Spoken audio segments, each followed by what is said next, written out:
们，今天给大家看一些不太一样的鼠标哈。轨迹球鼠标，没错，它的用法就是这样，用你的大拇指搓这个球，它就可以移动光标。据说这样的话呢，手腕就不用动了，就不会劳损了。要出问题的话，那只会是大拇指。谢谢啊，你看看。那这时候你是不是以为它其实也可以移动？毕竟它长得跟鼠标一样。No no no， 翻过来一看，平的。所以说这是你唯一的操作方式哈。它的这个球呢，还可以拆下来清洁。下一个 MX Vertical， 我一般叫它竹笋，是不是有点像呢？这个一看外形就是很符合脑子里面那种对人体工学的期望哦。不过看起来美好，实际上我这边的小伙伴就没有一个能用的习惯的，尤其是这位左撇子小伙伴，每次过来都是这样用鼠标的。不知道有没有小伙伴会想要一个主要用来办公的鼠标，但是呢，一提到办公鼠标，脑海里面出现的是这种，搜到的呢是这种。难道我学生党和打工人就不配拥有一个好用的鼠标吗？另外一种极端，有些鼠标造型看起来好像很厉害，一个个贵的离谱，这个599，这个499，这个229。所以说我到底该怎么选一个真的好用的鼠标呢？有没有一个鼠标对手好一点，功能强大，但是还能兼顾游戏，那就更好了。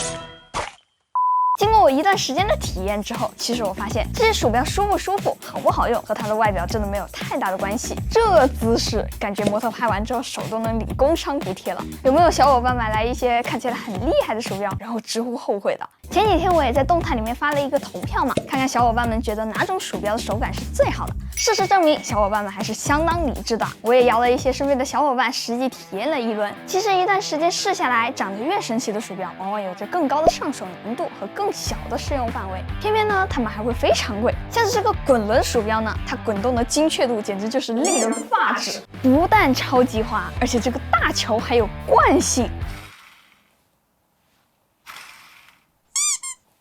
这个鼠标呢，突出一个越急越爆炸。我现在就挑战一下，选中第2行字。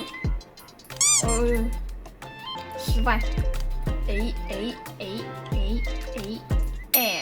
而且因为用的时候大拇指需要频繁的扭动，其实这一块会比较难受，主观感受并不会比普通的鼠标舒服太多。不过我倒是发现它拿来打仓鼠球简直一绝，不是 VR， 这胜似 VR。小时候应该都见过或者是玩过这一个游戏吧？这个鼠标真的太适合这个游戏了，我给大家开一把看一下哦。出发！跑！飞行了！对，哇，太合适了，完美操作！你看有这个鼠标。一说到垂直鼠标，小伙伴们应该都会联想到罗技的这个，但其实这种类型的鼠标，罗技反而是后来者。我记得在初中的时候，我就见过多彩的垂直鼠标了，如今多彩还是68块钱起的售价，罗技已经卖到了500块钱了，全哭了属于是。但是比较离谱的是，体验过的大部分小伙伴都觉得多彩虽然做工和质感很一般，但反而还更舒服一些。10倍加差还被反杀，你会不会玩？不过这种舒服也仅限于不开机的时候，真用起来的时候，超大的脚垫，摩擦力巨大。如果你想着拔掉脚垫就解决了啊，天真！这个鼠标最离谱的东西来了，我都不知道它是怎么设计的，无论我怎么尝试都很难找到这个鼠标的上下左右。我尝试往右滑动，但是鼠标在往右下角走，仔细一看，好家伙！如果我正常抓鼠标的时候，这个传感器是斜30度的，要是旋转到传感器正确的位置，这抓起来又巨难受。说实话，这就根本没法用，不愧是69块钱哦。那可能有些小伙伴会向你强烈安利这些奇形怪状的鼠标，千万别听。这些鼠标虽然对于合适的人来说真的会很舒服，但是这些造型特殊的人体工学鼠标就突出一个分人，他觉得很舒服，可能你就觉得很反人类。要么就去线下亲自试试看，要么愿意花钱花时间去尝试，毕竟这一个真的很贵。要么就还是挑一个比较稳健的鼠标。那比较正常的鼠标有没有推荐呢？其实呢，所谓的人体工学鼠标并没有那么玄乎。这种是人体工学鼠标，这种也是人体工学鼠标，根据手型做了一些相应的优化，那就算是人体工学鼠标。办公鼠标呢，其实也有很多对应的优化，比如静音、双滚轮、电磁滚轮、双设备切换，这些特殊功能呢，确实可以在办公的时候锦上添花。不过真正决定的因素还是价格和手型。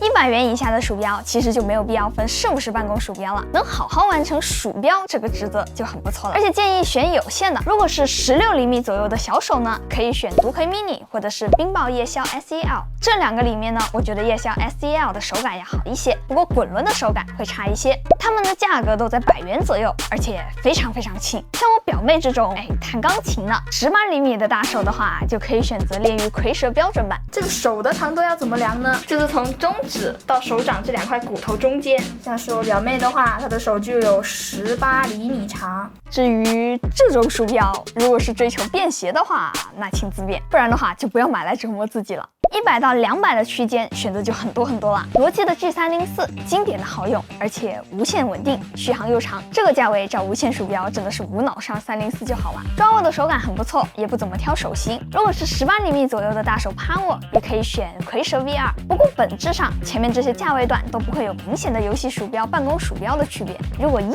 要说，那就是差到没有办法打游戏的鼠标就叫办公鼠标。200以上的鼠标呢，那确实就有一些专属优化了。如果还是比较追求性价比，可以看一下 G502，可以说是个比较全能的鼠标了吧，趴握相当舒服，无极滚轮用过的人应该都很难离开吧。虽然长得像个游戏鼠标，但是拿来办公还更合适。微软的 Scope 投票的时候，很多小伙伴推荐这个鼠标，到货之前我还以为是个小可爱，没想到它居然是个大石头。它的手感确实很不错，按键比较安静，反馈有力，滚轮力道适中，而且作为微软的鼠标，居然是2.4G 的，延迟不大，也比较便携。不过微软一贯的光面设计比较容易脏和花，只有后退键没有前进键，拿来打游戏也确实比较痛苦。纯办公的话还可以选择，但很难说是个性价比很高的鼠标。再往上的话，我建议小伙伴们就该根据需求来啦。罗技的 Master 3突出了一个集大成，它既支持接收器，也支持蓝牙连接，而且它还同时可以连接3个设备，这里它就可以切换。罗技 Flow 呢，它还可以一个鼠标连2台电脑，实现无缝切换。在这台电脑上面复制一个文本，然后你就可以在另外一台电脑上粘贴。我轻轻滚动这个滚轮的时候呢，它是一个有极的滚轮；当我非常大力的时候呢，它就会变成无极的滚轮。